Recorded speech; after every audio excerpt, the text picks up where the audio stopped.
Serial killer found guilty. Ask me anything. Hello X.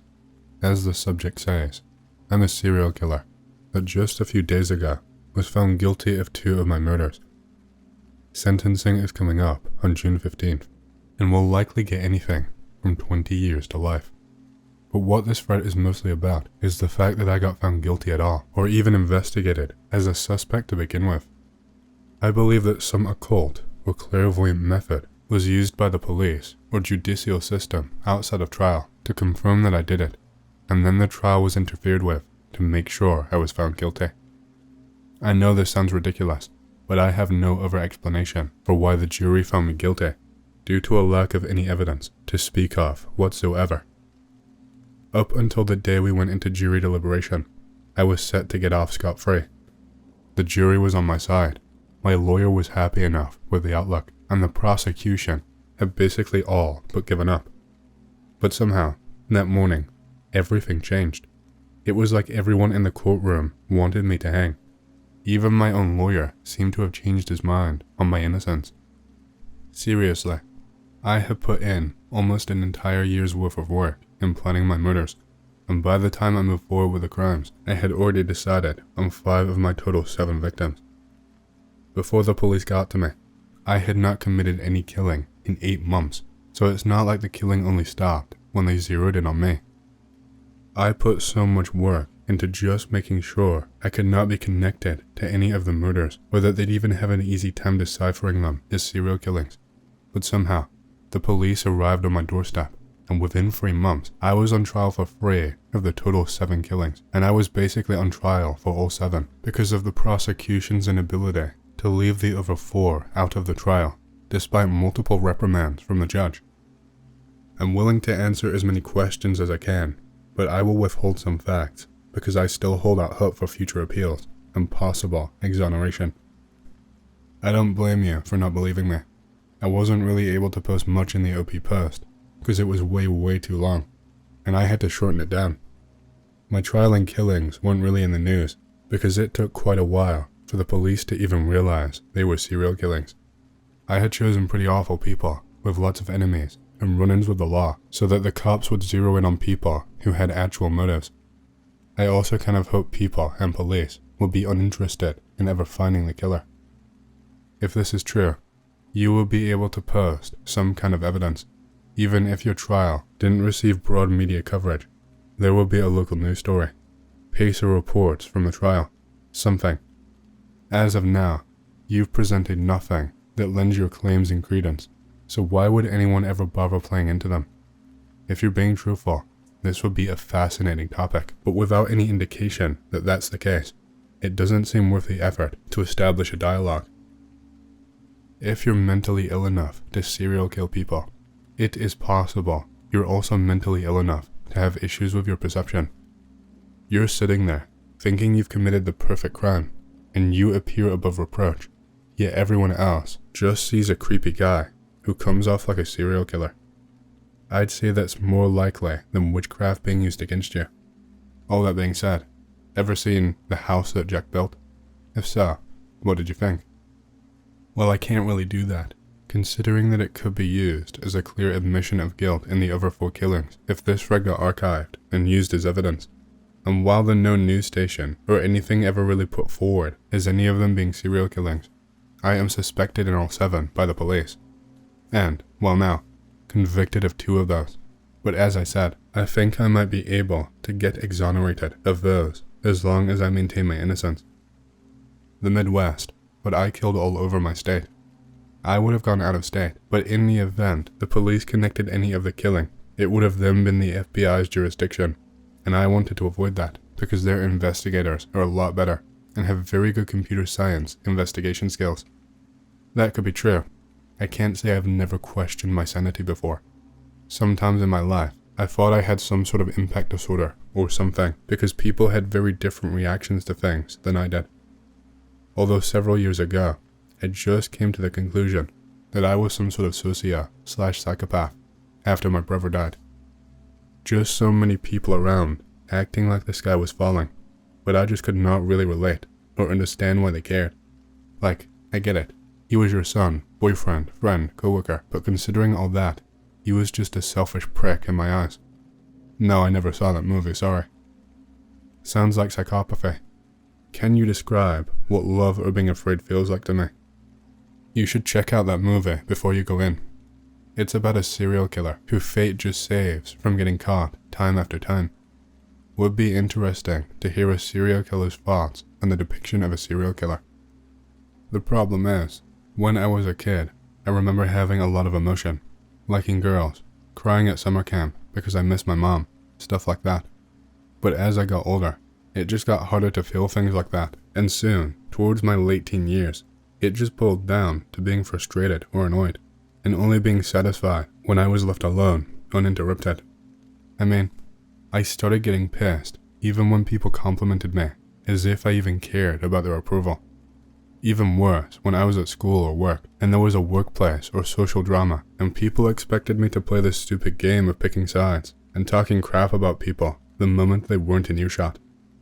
Things got really bad when I stopped liking doing anything at all, and I thought for a few years that I was just insanely depressed.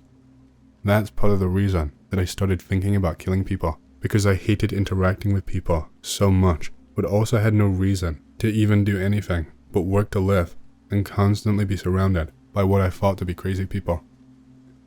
I have done a lot of research on murder cases and murderer trials to see how people got caught and what kind of evidence was used to convict or identify people.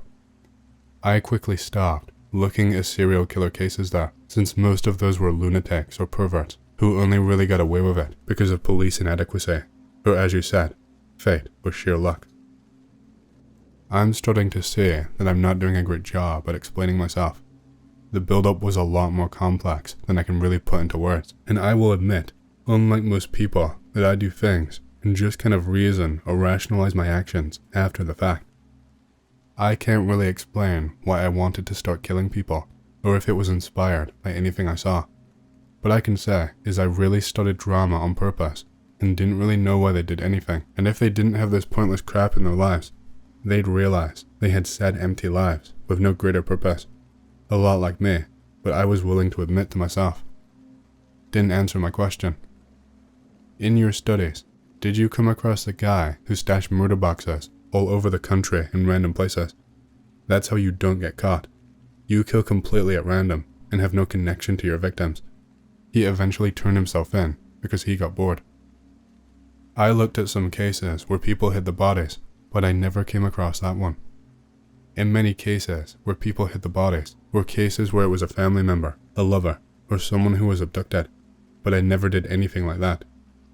My victims were people who I'd be able to get a lot of information about them on social media and had run-ins with the law, so they also had public criminal charges and a fair few enemies who might end up taking the blame for it. I never had any reason to hide the body.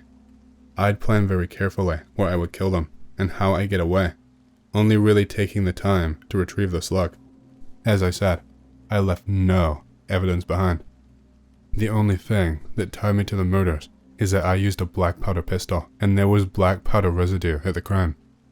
The only 3 kills I was charged with were the only ones where they could prove they were done with a black powder firearm, but 5 months before I killed the first target, I actually faked overcharging the pistol and blowing it up in my hand. I put black powder purring on my hand and arm, and even took metal chunks from my gun and embedded them in my body, and smashed up my hand with a hammer and went to an ER. They never questioned my injury, and the police never found the gun after it had been destroyed. All these reasons are why I'm at a loss for how I was found guilty, when for most of the trial, I was never pinned with anything that would stick, and the judge almost even threw out the case to begin with. But somehow, on the final day, where the jury actually decides whether I'm guilty or not, literally everyone has changed their minds. My lawyer, my family, and the jury all of a sudden knew I was guilty, to the bone, yet nothing that could actually prove that came to light. What kind of people were the ones that you chose? It took me a while to really settle in on any one person, but I settled with people that had done something to ruin another person's life. The second one was a woman who had forced her 14-year-old daughter to have sex with some dudes to help pay off her illegal gambling debt, and another was a dude with 6 DUIs and had just gotten out the year prior for hitting a family with his car and putting the wife into a wheelchair. Live in Kaufman, Texas. You guys have probably heard about this place in the news recently. You know, the place where the DA got shot in broad daylight. Very small, rural area. Lots of stuff happens out here that never gets reported. Be a young kid, living in the middle of the woods, digging around in backyard one day. Dig up a skeletal human hand. Freak out at first. Realize what it is. Don't tell parents, because I was afraid they'd get mad at me for some reason. Put it back in the ground. Years later as a teenager, mention it to the old guy who lives down the road from us. My face went. He tells us that his aunt was a serial killer and would lure men into their homes and murder them, dismember them, and then bury them right in the place that is now our backyard. I eventually told my mom. She did not call the police or anything though, because she just did not want to get mixed up in it. My mom is a very nervous and paranoid person. So X, what happened to Alex? Is he killed? What was the conclusion? Who are Alex? Can somebody tell me who they are, please? That guy who found a weird dude in a Walmart who told him to meet him at the back of the Walmart at 11. The dude told him there would be a prize on a bag. Alex then arrived earlier and started posting pictures of the place and found some tortured animals and stuff. Then nothing else is known, from what I am aware. The friend I would need to go with is asleep. I'll find out if he's willing to go tomorrow around 2 when he goes on break at work. I get out of class at around 3 p.m. tomorrow. Hope he will surely deliver. And at 1, apparently the cops have been called and are reasonably pissed. Local people are saying not to go now, but I still plan on going. If I get asked to leave, at least I tried. Edit 2. Still told the cops are pissed. Going to bed now. We'll post what friend says about going around 4. Edit 3. We plan on going tomorrow because D has to work until 10, but I got into an argument with my boyfriend. All of my friends and I got together because that's what we do when one of us is feeling unhappy. We decided to get some food. Went to Burger King, which is about 3 minutes away from the place. While eating, we realize how close we are. D is about to get off work. We call him and go to the parking lot. I record J, K, and myself waiting for D to get there. When D gets to us, we decide to go ahead and check the place out. We were completely unprepared. K had a small knife she always carries around, and J had a mag light he keeps in the car. D and I did not have anything with us. I wanted to wait until there was light, but nobody else did, and majority rules. We head to a gas station, and I make another short video of D getting gas. We get to Walmart, and notice that the huge, creepy building to the side is being torn down, even in the middle of the night, which is unusual around here. Probably other places too. Anyway, we decide it does not matter. It's not the place we need, so screw it. We go down the road to the small dead end in the map. I put a big red circle where we parked. There were a couple of dudes there, standing outside with what looked like a really junky trailer. They stared at us like we were stupid, so we checked on my friend's phone to see if we were at the right place. We were there, so I started filming again as Jay stuck half his body out of the sunroof and yelled to the men that he was told there was a serial killer there and wanted to know if it was true. I don't know exactly what they said because Kay could not stop giggling. Jay says we have to leave, so we go back to Walmart. We decide that we will just go a different way since it was too dark to see what was behind the guys. I start making a new video after we park behind the store and walk through some grass. We get to some stairs and can see in the distance that the whole area that the marker was at on the map had been leveled and had various vehicles around it. The only building left was the one closest to the marker. There was some red "Do Not Cross" tape and some signs about trespassing. Either J or D suggested climbing over some rubble to get back there, but we decided we did not want to get caught out there, as we could see people way off to the left. I tried taking pictures, but they all came out black. I do have the videos though. TLDR, went to the place and prepared on a whim. Place had been leveled and was covered in construction workers who was there, watching our every move. Didn't get to look for anything because of them. 10 years ago, taking the train home from school. I'm 14 years old, tall and thin, very feminine, long hair and eyelashes, full lips for a guy, barely sporting chin fuzz. Older man with thinning, shoulder-length grey hair, standing at the edge of the platform as I get off the train. Make eye contact. Has a weird statue-like vibe to him, both in behavior and look. Zero life behind his eyes. Face is gaunt, with heavily hooded eyes, and stern nose like a hawk. Deep lines and straight-cut features. Mouth pulled grimly. Think nothing of it. Take regular, mile route home. Majority of walk is down a busy street. Realize after a couple of blocks that the guy from the train is 10 paces behind me. Unnerved because of how close he is. Engage virgin speed walk .exe. Start walking faster.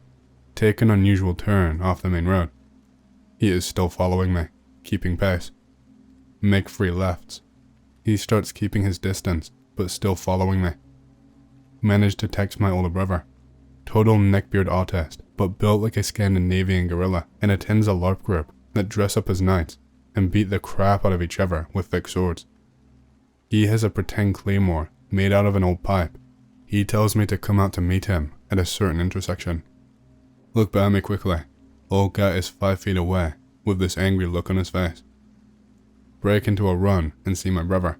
Greet him, and he grabs my wrist and we walk home. Guy disappears, but brother saw him. We get home. Police arrive minutes later. Brother called them. 2 squad cars. There is a gigantic black guy with a bulletproof vest and shotgun. They question me. Turns out, the police have a profile on him, but no name or address. Guy preys on thin, feminine boys like me, in mostly white neighborhoods. He is a prime suspect for 3 missing kids in a body. Several accounts of him following kids, and one of him trying to grab one kid, but the kid got away. I'm a halfway decent artist. Do a sketch for them. They thank me and leave. Tell me to be careful. About a year and a half later, middle of winter, 16 years old, cold as hell. Hanging out with friends that are druggies, hadn't smoked. In the same neighborhood as last time. Mother lives in the neighborhood, but father, who I was currently living with, lives about 2 miles away. In friend of friend's basement, total slum house. Guy has like 3 tanks for different lizards. Holes in the walls, swords and guns and stuff hanging on the racks. Bad vibes. It's a school night and 11 p.m. Tell them I have to go. They go outside with me. We all split up, and I start walking 2 miles home. Pretty much straight path again. The road I take home is mostly dark. Old rich neighborhoods with lamps that didn't work or never went on. Only lights were at intersections. Block I'm on has tons of massive old pine trees that hang over the street. Getting feeling like I'm being watched. I'm a total night owl, frequently night walk. I have great night vision and never feel uncomfortable. Hair standing up on neck. Walk past a tree. Realize there's a man crouched under a tree as I pass it. After about 20 feet, I hear him slide out from under it. Snow mutes most of the sounds. Cross the street instantly and start speed walking. See him walking about 15 feet behind me, but on the other side of the street, his eyes locked on me. Guy is wearing a full camouflage suit, backpack, and ski mask. Not good at all. Walk as fast as I can without running. After a block or 2, look behind me as I cross a lighted intersection. The guy crossed the street and is maybe 20 feet behind me. Notice a glint in the streetlight. There is a goddamn knife in his hand. I am not dying tonight. Unstrapped my backpack and took it under my arm. It was heavy as hell and moved around on my back, slowing me down when I run. Break into a sprint. Really fast runner actually. Unfit as hell, but was top 10 during a 100-meter dash among the sophomore class. Not even halfway home when I started running. Count 7 blocks when I slow down to jog. Gasping for breath, chest burning. Realize both my nostrils are just running with bright red blood. Look behind me. Guy is like 50 feet away, jogging steadily. He is a persistent hunter. Adrenaline kicks back in. Sprint again. Don't even remember breathing or running. Felt like a dream speeding home like a bullet, only the wind in my ears. House is actually 4 blocks off the road that I was traveling down. Turn off quickly, run down straight, and slide into my porch and lock the door. Barricade myself inside my room upstairs.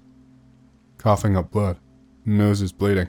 Chest feels like it's on fire. Must have sprinted a mile in 5 minutes. Call the police and tell them what happened. They send a squad car to my house. Officer tells me they're doing a search of the area with several cars. Several hours later, they caught him a couple blocks away, leaving the woods near my house. It was the same dude that followed me home. Cops tell me I'm lucky to be alive, thank me again for my help. A couple weeks later, it turns out the guy was a Vietnam vet with a bad reputation for assault during the war, was responsible for several murders over 20 years, and admitted to diddling kids before killing them. Used to live in a busy apartment complex in Sao Paulo. It's not like American apartments, it's literally 40 stories, with each floor having about 25 apartments. Mostly college-age people or young adults with family. I go to work after school on Fridays, so I come home really late, around 1 a.m. every Friday.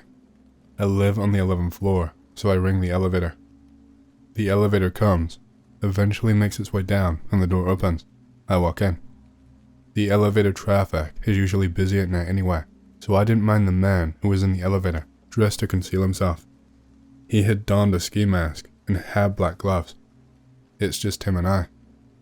As we were going up, I notice he has a knife in his hand that is dripping with what looks like blood. There is a small puddle by his side.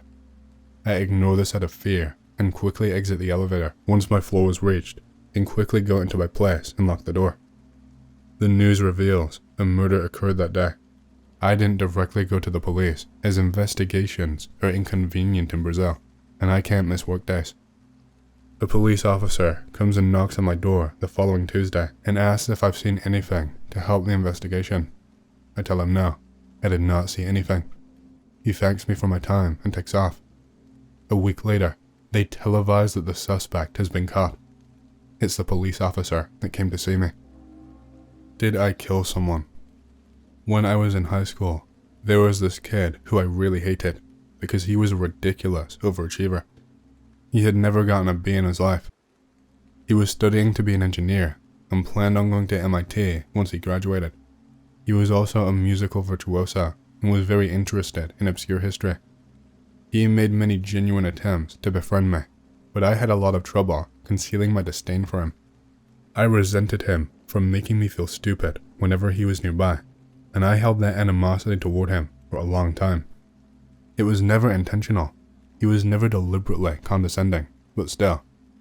At one point, while I was talking crap about him to a friend who was obsessed with paganism, Satanism, witchcraft, and the occult, he asked if I'd like to perform some rituals with him to manifest his downfall, and even though I never really believed in any of that kind of stuff, I said yes anyway, because I was bored and it felt like a fun way to pass the time.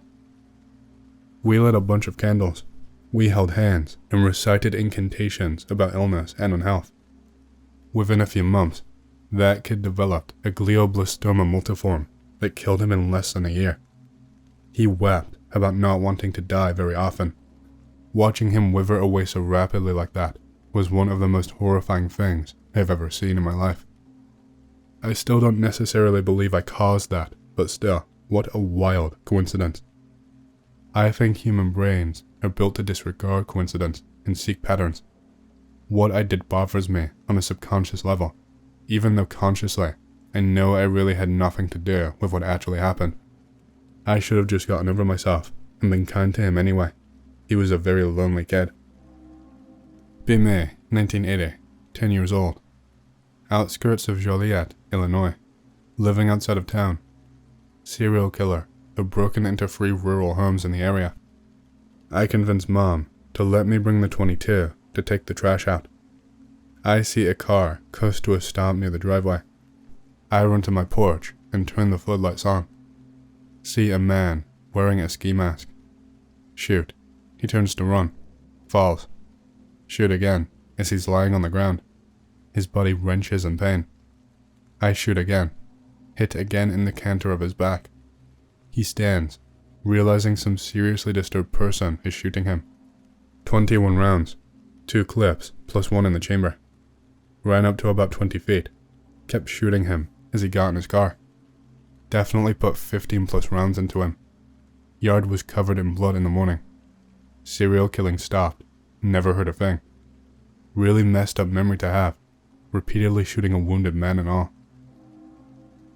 B16, high school student, living in a small town with a small high school. Strange stuff starts going down. People found murdered. Police say it's the work of a serial killer. Mr. Serial Killer be a really messed up guy. Likes to pick on young teen or early 20 couples. Enjoys torturing boyfriends and assaulting their girlfriends before killing them and dismembering them. Police be clueless. The whole town is shitting bricks because nobody knows who is the killer. We talked about it a lot with Cool Teacher. Cool Teacher is a really awesome guy. Supports his students, is close with everyone, and even goes for coffee with his students to chat. One day, Cool Teacher does not show up to class. OMG. Cool Teacher must be the new victim of Mr. Serial Killer. Later that day, found out that police stormed Cool Teacher's house. Cool Teacher equals Mr. Serial Killer. Everyone was shocked. Police found that Cool Teacher kept a diary. Wanted to kill, torture, assault at least 9 more couples. Me and my girlfriend were on the list. That guy was really messed up. Apparently, after killing, assaulting, torturing, he enjoyed going to a fast food stand and getting some french fries or hot dogs. You got it, Anon. I only have one thus far though. Be me. Be last year. In my town, Oviedo. I can say this without fear because regular X-Files already know me and where I live. Go to the Chapman Celery Fields. There's this rusted up playground there. Really creepy. Decide that my friend and I should stop there. We mess around on this weird playground from about 9 PM to 10 PM. Get bored and decide we need to ball. This little kid comes up to us, dressed kind of funny, not to mention it's 10 PM at night. He has this random red ball. Can we play ball, mister? What? Mister, play ball with me. Friends punch my shoulder and point to a tree. There is this little girl sitting against it. She is crying. What is going on? I swear to God we were alone. First thing on my mind is how it will look if cops find us trespassing this light with 2 little kids. Little girl looks up. Help me find my mommy, mister. Girl has no eyes. We ran like little bitches. Hop the fence as quickly as we could and get in the car at a ridiculous speed. Look back. A bunch of kids is standing at the fence, looking absolutely mangled. Peel out trying to flee. Later, look the place up. Turns out, in the 20s or 30s, there was a serial killer that would kill little kids and dump the bodies in the celery fields. He ended up missing, never caught.